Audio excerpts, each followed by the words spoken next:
you know, one of the gears that makes a machine run, and you have to figure out from that point, where do you want to go next in that busy business, because there's so much to do and there's so many different places you can go. And I'd say, you know, the more you learn, the more you know what your clear direction should be. So I'd say that's a really, you know, good piece of advice. If for those of you who aren't seniors and about to graduate, I would highly recommend doing internships. It's something that I didn't do, and I really wish I had.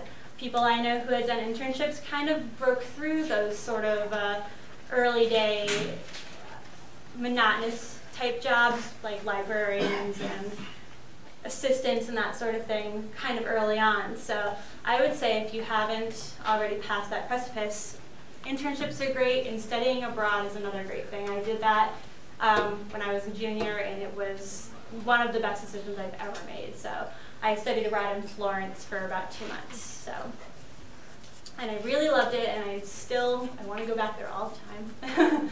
And I'd say that it was really, you know, it's a growing process. Any experiences you can get, the better, in every possible way. If you can do a small job and still balance your academics and have it be related to what you want to do, great. If you can pick up an internship, great. If you can work as a teacher's assistant and, you know, help grade papers, you're learning some more from the students, and anything you can be involved in, the more the better. So, you know, Dr. Walters was telling me there's more combined majors now. You guys are doing the marketing and the TMD together, which is so great. It's one of those things that now looking back at it, I'm like, oh, I only needed like a couple more classes and I could have done that too. So I had done my minor in art. She says there's a lot of you doing that as well, which I thought was a great foundation. And I use stuff I learned in that program all the time as well. And like I said, I think the biggest piece of advice I can give anybody, especially those of you about to graduate, is to set goals but not expectations. I said it once already and I'll say it again. It's great to have goals and dreams, and I say the more of them, the better. But you have to be open to change, and this industry, every element of it, every aspect of it, is constantly changing. There's so much evolution. By the time I was done with school here, there were 3 new design programs that I would have needed to learn to have gone full force and get my NCIDQ for interior design. And at that point, I had already decided I wanted to do the decorating end. I didn't want to move walls and build kitchens. I wanted to make things look pretty. So to me, that was where I'd chosen to take it instead of going to school and getting all those courses after URI. I decided to just keep working in the industry as much as I could. It's not always what everybody else wants to do, so you know, that was just my experience. But I'd say be open to it. Don't, you know, I had set this expectation for myself that I was going to be a successful interior designer by the time I was 25. No, it doesn't happen like that. You change your mind, you change what you want to do, you see there's other opportunities out there that are related to what you thought you wanted to do, and they're inspiring and make you see things in a whole new light. So I'd say, you know, take any opportunity you can, be a sponge, be open-minded, and just, you know, let go of expectations and move towards those goals and in a very open way. So I don't know, if anyone want to ask questions? I want to ask some questions about your business. Sure. Do you only have the website, or do you advertise in any other way? I don't advertise this time. I'm trying to build some funds to be able to do so. I have some relations building with Style Me Pretty and The Knot for my bridal pieces. So I'm working on negotiations with them for advertising right now. I do also have an Etsy shop, so I do sell my pieces online as well as locally. I do have consignment in Luniac Glamour, which is located on Main Street in East Greenwich. They do a mix of all local designers that they sell there, but they also have a salon that they specialize in bridal, so they took my bridal pieces on there, which has been a great relationship. And then I have my pieces in Paloma on Wickenden Street in Providence. They're sort of a little fun dress shop. If you're ever up there shopping around for dresses, they've got a great selection, and I have a lot of more fun, colorful pieces in there.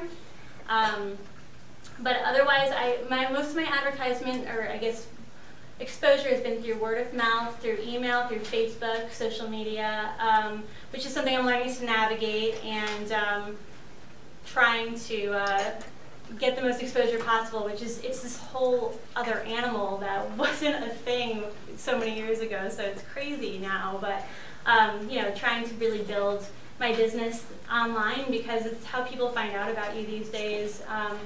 You know, advertisement's one thing, but even talking to a lot of brides, they say that most of the people that they've purchased things from, most of the vendors, and that they've found their dress and their hair and everything through is through local sources and through the internet. It's not so much through advertisements for them. So in speaking with them, that's kind of how I made the decision to save my funds for a little bit and wait for the right opportunity for advertising because it is an investment. So.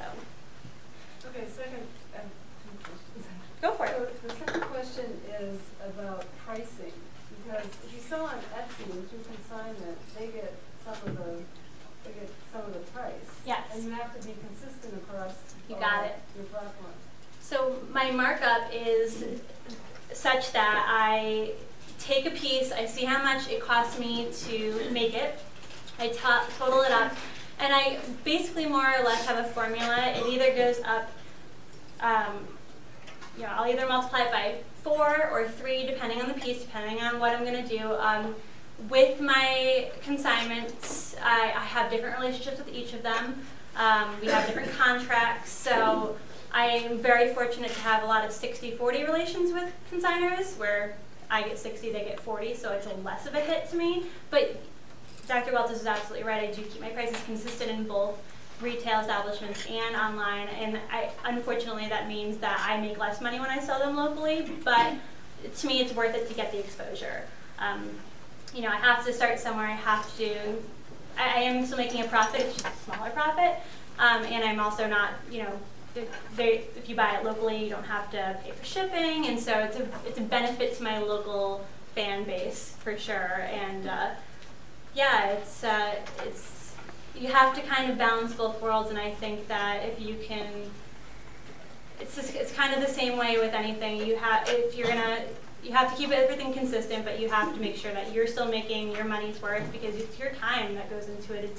At the end of the day, you're not getting paid. You know, you're not getting paid by the hour. So if it takes me 5 hours to make a new design, I didn't get paid by the hour for that. I'm not getting paid till I sell a piece, and it's still not going to reimburse me for my time until I sell several of them. So you really have to take into consideration a little bit of everything, and I do add a little buffer for my time as well. It's not a great one. I should probably be more generous to myself than I am, but you do have to do that as well. Okay, third question is, if you got a big order, what are you going to do? Well, it's just me, and there's a nice little blip on my website that says it could take me up to 3 weeks if materials are available. So yeah, I mean, if I get a big order, I handle it. The biggest one I've gotten so far has been 11 bridesmaids, and I was able to do it in a week and a half. So it just depends on the situation. I'm very open with my clientele, especially when I get a request like that. Like, listen, let me make sure I can get everything. Let me make sure everything's available. I'll give you a time frame. And most brides are pretty good about giving themselves enough time as well. Most people don't wait till the week before their wedding for a hairpiece, so it makes me very lucky in that respect. But yeah, I mean, I handle it on my own. My boyfriend's a huge advocate. We live together. He helps me do a lot of stuff. He'll help me with the shipping and the packaging and all that stuff. But you know, right now it's just me. And if it grows and becomes busy enough, I will take somebody else on to do it as well. And it's going to have to be something I consider in the future, depending on how busy I get. So I would love to be able to do that, but it's something, like I said, no expectations. I have goals, so I look forward to the day, but we'll see. So, anybody else have questions for me? Please don't feel shy. I'm very talkative, as you know. Yes? How long would it typically take you to make one fascinator? So if I'm designing a piece for the first time, it could take me anywhere from an hour to 5 hours, I'd say. But if I'm filling an order, like I got an order for this, exactly like this, just the way it is, if I've got the materials on hand, I can make it in 2 days. If I need to order the materials, it's usually about a week. But making this, once I already have these samples in my hands and I can refer back to them, it's a pretty easy process to follow. I'm really meticulous. I'm maybe too meticulous. I'm very, very careful about the way things are done. So you'll see on the back of the samples that I'm passing around that everything's just glued. When I do a piece for a client, I cut a teardrop of wool felt. I make an indent for a clip or a comb depending on what way they want it fixed to their hair. I hand sew it in and then I glue it to the back. So there's a lot more work that goes into it than you're seeing in my samples. But I take that care because I want that piece to last them past their wedding day. I want them to pass that on to their daughter someday. I want them to show their friends, wear it again, be able to really have it and have it be a workhorse for them. So I put a lot of attention to detail into everything I do. Like I said, as long as I've got a sample to follow, I can do it pretty quickly, but it's definitely, I could make this in an hour, I'd say, being really careful, making sure I did it right, so. Anybody else? Yes? How did you get into local boutiques? So I kind of went around and just talked to people. I brought some samples with me in a suitcase, rolled it up and down the streets, found stores that, I'd say if I probably first shopped around on my own, just for fun, I would go shopping and find stores that I could see myself selling to or being a part of. And then, I'd pick a day, fill my suitcase, and travel down and start talking to the owners and building relationships. And it's actually a lot easier around here. There's a lot of local pride, so people are really happy to have local pieces in their stores and local designers to represent. And I've got great vendor relations. The people are so supportive and they're such advocates for me, and they have so many other vendors too. It's not like I'm the only one in their store, so it's been a really great experience so far. I've very carefully chosen the 2 places that I'm in, but when it comes to the bridal places, I'm going to be even more stringent because I really want to sell to a high-end bridal market. So I have a couple picked out in New York, I have a couple picked out in Boston. I'm actually working with a graphic designer on a small catalog right now. I'll be sending them a little kit. So it's a free thing. They don't know me.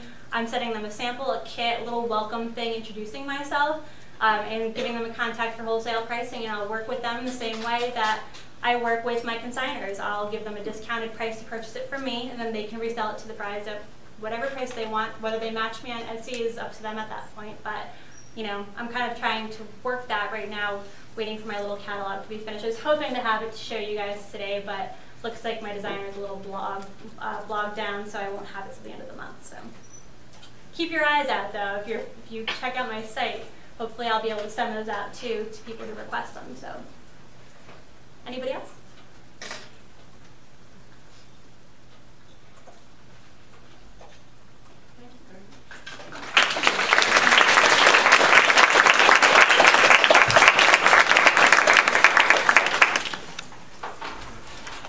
Warning to you, I was up at Anthropology visiting your supervisor, and she was at the store. So we got talking, and it resulted in an invitation to speak at seminars. I work there one day a week too, just because it's fun. I really like the environment, so yeah. I'm like Dr. Walter said, I wear a lot of hats.